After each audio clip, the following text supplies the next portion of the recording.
I was hopeless, I knew I was lost, and death and darkness were my only songs. I needed someone to come rescue me, and mercy heard my plea. And Lord, you found me. Fear has controlled my life since I was young, and I would try to cope with it in all the wrong ways. Having suffered multiple forms of abuse from a neighbor, she began questioning how God could love her if there was so much going wrong in her life. This, coupled with an unknown source of abdominal pain, led her to drop out of school, which left her feeling isolated from friends and even family. I just started to turn toward anything that would help take away the pain, the emotional pain and the physical pain, and I started using cutting as a form of self-harm. By the age of 16, I had planned to take my life 3 times, but each time something stopped me. And at the age of 22, my husband and I finally got answers to the abdominal pain that I had been feeling since I turned 13. And we were told that it took my ability to ever have children. And I think that that is kind of when my world started to crumble.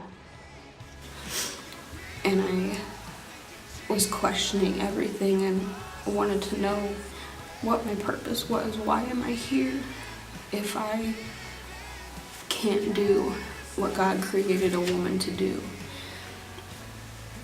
What's my purpose? At this point in her life, Monica was on 13 prescription medications to help her manage day-to-day life and to allow her to sleep at night. She was still using self-harm, but she began to feel something tug at her heart. Something hit me one day, and I knew I needed to stand up and fight this. I couldn't continue with a life so terrified of everything that even the grocery store was intimidating. I would have to take breaks every so many aisles at the grocery store to cope with the anxiety. I never left my house unless I absolutely had to. Depression and fear had me in their grasp. I started to see a counselor to talk through things that were weighing me down, but it was what I felt on the way to and from seeing her that really caught my attention. It was the church on top of the hill.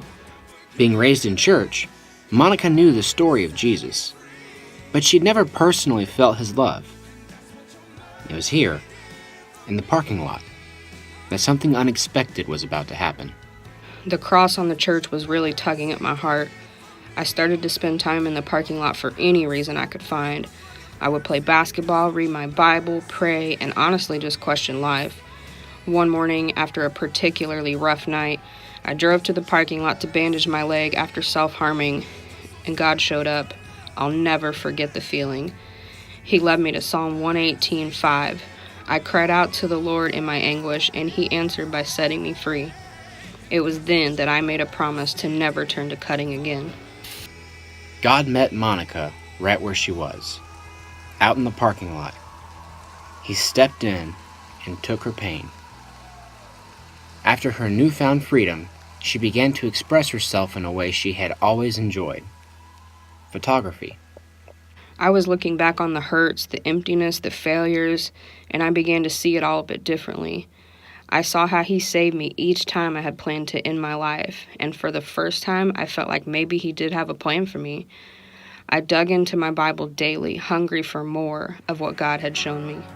After 2 months of spending time in the parking lot, Monica was still anxious to attend a Sunday service. Her first time inside the church was on a Wednesday evening with a small prayer group. Not being ready to meet anyone yet, she sat in the back by herself and listened. I looked online for contact information and emailed Pastor to ask if I could sit in the back row. I didn't want to talk to anyone, I just kind of wanted to feel this place out. With a past church hurt, I was still very scared to let my guard down, but something shifted inside me that night. Listening to the hunger this small group had, and I knew that whatever was about to happen was going to be different. It was time to leave the shadows and step into a new light. My first Sunday inside was on Easter, just a few weeks later. The pure joy that exploded from souls during worship was like nothing I had ever witnessed. I was welcomed into this place as if I'd always been a member and never left. That morning, I felt the Lord wash over me like a wave. The heat that went through my entire body cleansed me. I have no doubt that moment is when He made me new. I fully accepted Christ as my Savior on Easter Sunday, and I immediately knew I was a different person inside. Feeling and knowing she was loved by God, Monica was given a brand new outlook on life. In my Father's house, there's a place for me. I'm a child of God. Yes, I am. I am chosen, not forsaken. I am who you say I am. Having a personal relationship with the Lord now, I was quickly transforming from the girl who was afraid of everything into the woman God was calling me to be. I still had some anxiety, but I jumped into Pathway to Freedom classes, inner healing sessions, and was baptized before the Lord and my new family. I was baffled at just how many people of God stood beside me and without an ounce of judgment toward me. I was shown nothing but love and acceptance from the moment I stepped foot inside the church. Since that Easter morning, Monica has been healed of sleep issues, and her prescription medications have decreased by almost 70%. She no longer relies on the self-harm she used to run to, and has been free from it for 5 years. While God's still working in other areas of her life, He's given Monica opportunities to share her story with others who need a change in their story as well. I encountered the undeniable love of Christ, and nothing else compares. Don't ever think that where you are is where you will be forever. When it looks like you've hit the end of your story, God sees a brand new beginning. The only thing in life that has ever been greater than my fear is my God. Fear you don't